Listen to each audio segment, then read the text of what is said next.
My first time I ever performed at Madison Square Garden, I go to hit a huge high note just to like give everybody chills and be like, oh my gosh, that Jessica Simpson can sing her ass off. I literally bend down, my white leather pants rip from seam to seam, and I have no underwear on. I was hurrying off the stage really quick. They thought I was like moonwalking.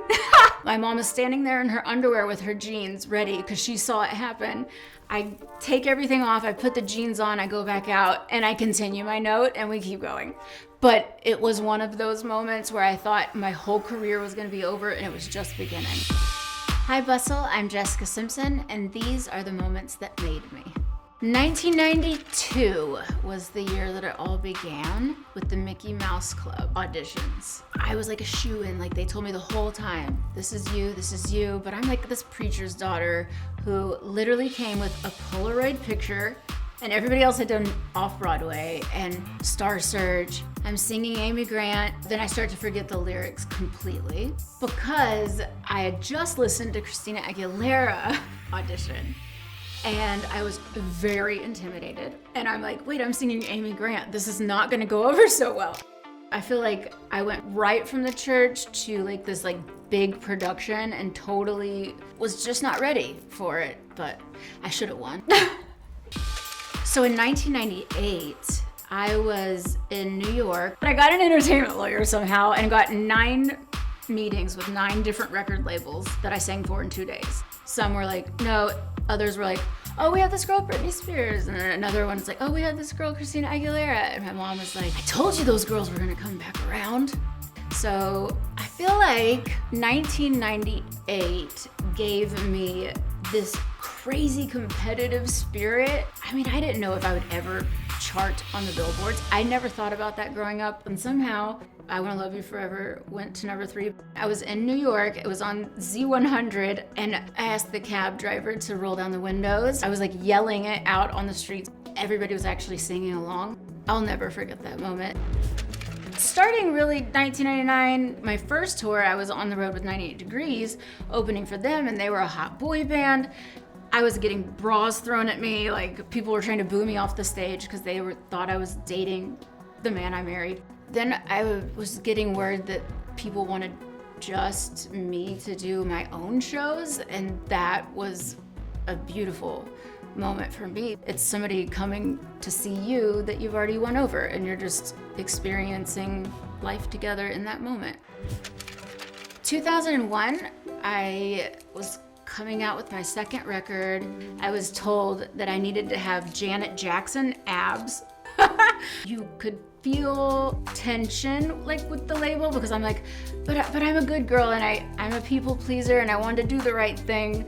And so Irresistible's not a song that I wrote. Yeah, I feel like 2001 was kind of rocky because I didn't really know who I was yet. In 2002, MTV wanted a docuseries about Newlyweds. Nick was hesitant, but I was like, sure, like why not? Like, can I pee with the door open? Yeah, I'll never forget those cameras coming in our house. I had just moved in, we had never lived together, Nick and I.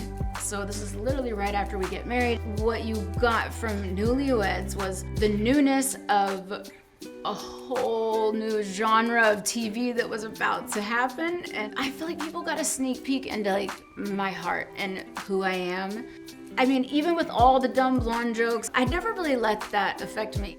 Our reality TV was so raw, so real, to the point of embarrassment. That's all you need is cameras in front of you and see how long you stay married. 2005 was a groundbreaking year. Auditioning for Dukes of Hazzard was crazy intimidating. I'm walking past like Jessica Biel and like Mandy Moore. I'm like, okay, I guess a lot of people want to be Daisy, but I think that I'll just go and smile and speak extra Southern. I felt so empowered as Daisy Duke. Just getting into those shorts to like walk on set and be greeted with Burt Reynolds giving me a Daisy sapphire ring and Willie Nelson taking me on the bus. I probably got some contact high. Dukes opened up at #1 and I had a #1 single at the same time, so that felt kind of cool. In 2005 is when we were like, okay, people are gonna wanna wear cowboy boots. I'm all about supporting other brands, but maybe it's time that I put my name on the shoe. All of our shoes were instantly comfortable and off the shelf. And then I just didn't know that it was gonna keep going. We didn't know that it would keep branding out. 2011, I became a mother. That's the best gift in the world. And my daughter is 11, which is wild. Like, how is my daughter 11? It was just the best time. I didn't know you could get pregnant that quick after, so I was basically pregnant for a very long time because 3 months later I was pregnant with my son Ace. 2020, I know it was wild for a lot of people, but right before that, I got the dream come true of releasing a memoir. People were betting that it was gonna make it to the New York Times bestseller list, be #1, and I was like, no. Like, guys, no way. But I had so much to say, and I just felt the need to open my heart back up to the world again. I wanted people to understand my perspective and my point of view on certain things probably read about. I just wanted to bring clarity to how beautiful it is to walk through any fear that you have.